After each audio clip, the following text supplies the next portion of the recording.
Welcome to Innovation Out of Failure, where we talk to people about their careers and, most importantly, about the challenges they have faced that actually end up making them more successful innovators in the end. I'm Andrew Lyon, Dean of the Fowler School of Engineering at Chapman University, and I'm your host for this series. This week, we're speaking with Kate Darling. Kate works on a wide range of topics all related to how humans and robots interact, and we're super excited to hear her perspectives on innovation through the lens of her remarkably interdisciplinary field. Okay, today we are joined by Dr. Kate Darling on Innovation Out of Failure. Kate, how are you today? I'm, hanging in. How are you, Andrew? We are hanging in here. It's a strange time, but making the most of it. Thanks for asking. Um, Kate, as you know, this is a interview that my students are going to listen to. My students are interested in all kinds of things regarding this kind of intersection of innovation with, career challenges and career navigation. You have like a super interesting background, everything from science and technology to robotics to ethics to law. Maybe you could fill in the gaps a little bit for the students and tell them something about your path to where you are today at MIT. Sure. Yeah, it's always weird to talk about my path because people are like, "How do I get to where you are?" And I'm like, "I'm not really sure how I got here myself." But so basically, I started out in law, and the reason that I studied law is because I've always been interested in how systems shape human behavior. So the legal system is a system that tells people what to do, basically. So it shapes behavior. And from there, I got really interested in an interdisciplinary field called law and economics, which applies economics to law and is even more about setting incentives for people. But I was doing that at a tech university at the ETH in Zurich, Switzerland, and they have some really fantastic robotics programs there. And I've always really loved robots. So I started getting really interested. I wasn't in that department, but I met people in the department. I started getting interested in technology as a system that shapes behavior. And then somehow I magically wound up post PhD at MIT working in a robotics lab, studying human robot interaction. And I actually started doing some research myself in that area. I do come at it from a kind of social, legal, ethical perspective, but I did have to audit some psychology classes to be able to do some of the experimental work. So I've done a little bit of everything and somehow wound up in a place where I can play with robots, which is my favorite thing ever. So that freedom that you have, it sounds like that in part is due to this kind of winding path or very, very diverse background you have, but also by virtue of where you are. So MIT Media Lab is a super complex, super amazing place for this kind of buzzword of innovation, if you will. Started in the mid 80s, I believe, correct? Yeah, 30 something years ago. So could you share a little bit with the students about what that place is like and how maybe that environment supports the sorts of things you do? Yeah, for sure. So for me, coming from, I did my PhD in Switzerland, and it was very kind of uh, conservative, I want to say, very much like follow the rules, learn to do rigorous, high quality work, but don't think outside of the box. And coming to the Media Lab was just like a totally different world because the Media Lab really believes in anything that's outside of the box. They really try to mix different disciplines from art to science to, it's just a whole mix of weird and wonderful stuff. And I think that's really it's rare. It's getting more common. People are starting to see more the value of having interdisciplinary work like that. But it's been very hard to have in academia because traditionally you have these different disciplines and you have this traditional path that you're supposed to be on, and a lot of institutions say that they support interdisciplinarity, but then career-wise, they don't really have a path for it. So I think that, places like, like where you are, new places like this, I think I'm really excited about because it's rare to have that kind of true commitment to things that are between the lines of the disciplines. And so one of the ways we try to framed that notion of interdisciplinarity is very much often through the problems that students are trying to solve, or the problems that faculty are kind of trying to solve. And the big problems, the big issues are so agnostic to what field you're coming from, right? They don't, the problem doesn't care. The problem really wants all these different smart people to go work on it, regardless of where they come from. So you work on some really, really interesting problems around this notion of human-computer interaction, and a lot of it is, how robots impact human behavior with respect to things like empathy and this kind of emotional connection between what is almost an inanimate object when it comes right down to it, right? Could you talk a little bit about that? Because that is a problem that, without an interdisciplinary approach, all solutions fail. Yeah. So yeah, I think the thing that's always fascinated me about robots is that people treat them like they're alive, even though they know that they're just machines. And I started thinking about, what does that mean? Societally, legally, what does that mean for a future of work and living with robots as they come into more shared spaces? And I was thinking a lot about some of the legal and social issues initially, but then I wanted more evidence for, some of the questions that I had, so that I could answer them. And I realized, oh, well, the only way to answer this question is by doing psychology studies. So that's why I, audited psych classes, because I was like, oh, well, I want to find the answer to this question. No one has done this particular, research before, so I want to do it. And I think that there's this new field called human robot interaction that is conducive to that, because it is a new interdisciplinary field that brings together psychology and the social sciences and robotics, and a lot of people, like you said, trying to answer the question that doesn't care about the discipline. So you find someone in the discipline you need and you work with them to answer the question. Mm-hmm, mm-hmm. So that's great. I love that freedom. And yes, you're right. We try to do this here, but it's still difficult, right? It's still difficult to break out of those silos. So I'm impressed with your ability to have done that. To go back towards this notion of innovation, something that we talk a lot about in class is how horrendously overused that term is, and at the same time, how incredibly undefinable it is, right? And a lot of people, for almost every different individual, there's a different definition. How do you define that term innovation? What does that mean to you? I was just trying to find the right definition of robot for something, and I asked one of my mentors, and he was like, definitions don't work the way that you think they do, dumbass. There's no universal definition of anything. It depends on the context. It depends on who you're talking to. And so obviously innovation is one of those as well. I think for me, innovation is, it requires thinking outside of the box, coloring outside of the lines to create something that's new, that's beautiful or useful or novel. And I think, sometimes innovation might happen through a stroke of luck or genius or some, scientific revelation. But I think oftentimes it comes from breaking the rules a little bit and trying to think more creatively than, your discipline traditionally would. And then, finding something that's new. Otherwise, it's just kind of an improvement on what we already have. Mm-hmm. Mm-hmm.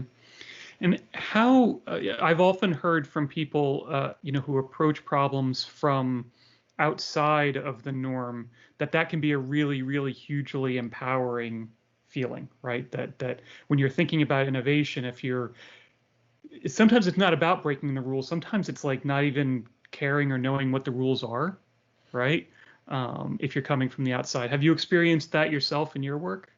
Oh, yeah, that's so true. Because, when I started working more in the technology field, clearly I don't know anything about, I didn't know very much about technology other than just having a fascination for it. But then talking to the experts, I realized that I think about problems in different ways than they do. So, while they were focused on making a robot work correctly, I would be like, well, okay, so what are the privacy and data security settings, because this robot is supposed to go into a hospital. And so we just realized that we can both teach each other like these new frameworks of thinking, and that leads to new projects and things that we wouldn't have thought of on our own. So I think that's very insightful, that sometimes someone coming in knowing not enough about the subject is asking the questions that people need to hear. But if you do that, right, if you're coming at a problem from the outside, in my opinion, you need to be a little bit comfortable with, things not going quite right, right? And so, things can get, a little bit sideways, and you have to know how to course correct and all of that. But I think when you're also approaching these big problems and asking these important questions with other researchers, sometimes really big things can kind of go wrong, right? And in the class we talk about, we use the term failure, and it seems like every time I talk with the students about one of these case studies, there's always one or two students who say, well, that's not really a failure. It was just a little bump in the road. And it was like, well, sometimes people navigate failure more gracefully than others, right? And so I think a failure is another thing that's very, very context dependent.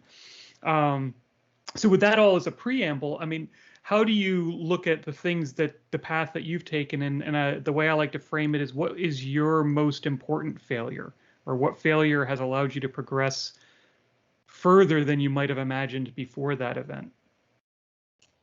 Yeah, so I don't know if this is the answer that you're looking for class, but like, if I'm perfectly honest, so I would say that, for a lot of my life, I was very much anything worth doing is worth doing right person. You do your homework, you prepare for the talk, you try and prepare as much as possible so that you can control every possible outcome. And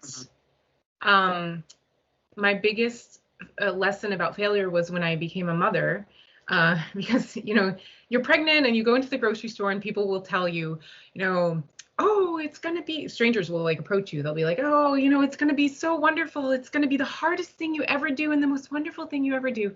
And you're like, yeah, I read all the books. I know it's going to be hard. Da, da, da, da. And I really could not, I mean, there was no way I could have prepared myself for what it really was. It really was, wonderful and hard at the same time. And I found myself failing at so many things, dropping balls at work, not feeling like I was being a good mom, just like making mistakes left and right. And I remember sitting down with one of my mentors, who's this law professor at Boston University named Stacey Dogan. And she was like, Kate, you have to get used to not doing things perfectly. You have to become okay with, not being able to keep all these balls in the air. And for me, it was such an important lesson, because it both taught me, now that I've, had a few years to fail at more things, it taught me both that it's okay to fail sometimes. You can learn from that. And, it's sometimes much worse to be afraid of it, because then you're not taking appropriate risks. But it also taught me how to prioritize where it's acceptable to fail and where it isn't. And like, in the moment you're juggling these balls and you have to make a split-second decision which ones to drop. Learning how to prioritize in that way has been really useful as well. But I think the taking risk thing, like, my career looks like I've taken a lot of risks, but to be honest, I think that I've just not thought too much about the risks and been kind of naive about them. And if I had thought it through, I maybe wouldn't have made some of the decisions I made. Like, people were always like, oh, Kate, that's a really good idea, but that's probably a bad career move. And I just didn't believe them. I was like, no, if it's a good idea, then people will value it. Like, this is a merit system. And they could have been right. I could have been wrong. And it ended up working out well for me. But I think today I'm more equipped to actually consciously take risk. And that's, I think, really important to innovation, to be able to take risk. And so putting yourself out there, really stretching yourself, how do you go about making those decisions? Just to dig a little bit deeper. I know for me personally, I like to tell myself that, I have a set of values and most of my decision making is value based, but that's probably not always true, right? So how do you go about making those decisions about when you're going to stretch yourself around those risks? Yeah, it's, part of it is being more clear on where I'm trying to go and what I'm trying to do and having a goal that I'm working towards and being able to prioritize towards that. And part of it is also not not wanting to harm or let down other people, because there's a lot of like collaboration and decisions that you can make that affect others around you. And so it turns out there's a lot of stuff I do that doesn't really matter for either of those things. And it's okay to drop the ball on those. But I think the two things, just trying to be more goal oriented and also not let people down that I've made commitments to, or if they're going to get in trouble, those are the two that I focus on. Mm-hmm, mm-hmm. So one last point on that, if you think about this risk taking, right, and think about putting yourself out there in more of a kind of intentional fashion, right? Okay. There's this thing like kind of failing gracefully, right? Or we talk about learning from our mistakes, but a lot of people I know who claim that they're risk takers are really being so calculated in the way they think about a risk that they have already scenarioed it out a million different ways. And no matter what happens, they know exactly how they're going to pivot. Is that you, or is it still a little bit of seat of your pants?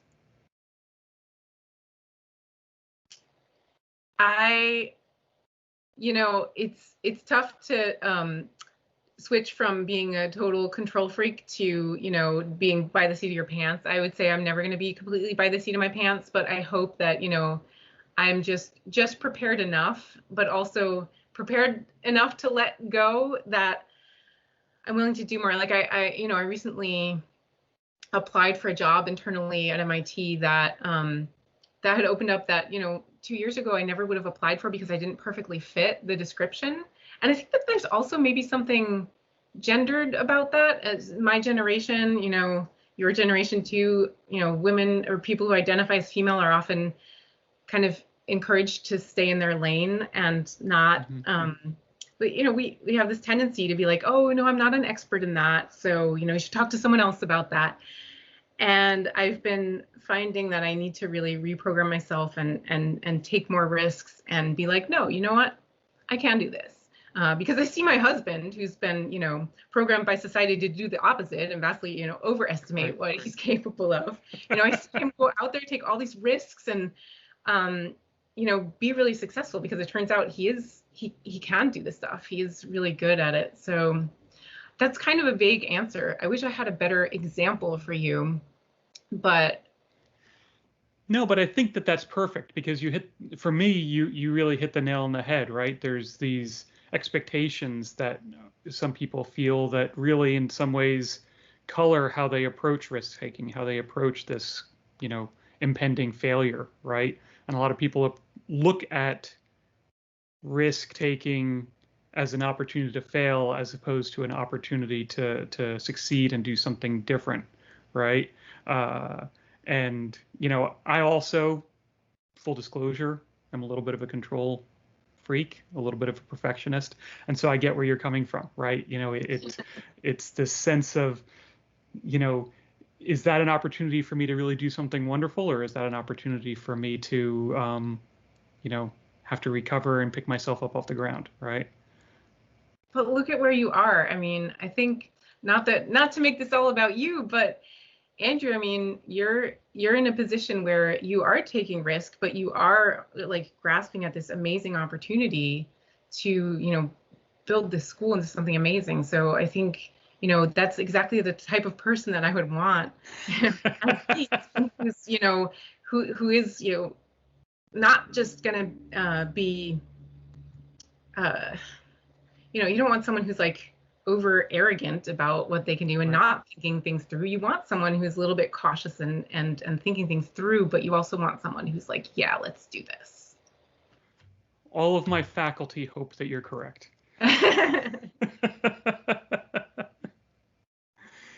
Kate, we're coming to the end of our time. This has been fantastic. Any parting thoughts that you'd like to share with the students before we wrap up?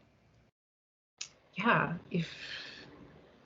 I think there is something to be said for learning how to color within the lines as well. You want to be able to learn a discipline and be able to be rigorous and do high quality work, but don't stop there.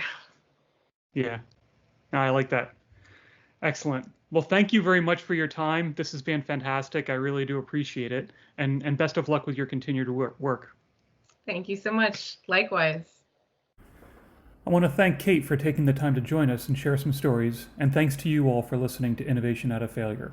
I hope you enjoyed this episode, and I hope you'll check out all of my other interviews with amazing innovators. Once again, my name is Andrew Lyon. Thank you for listening.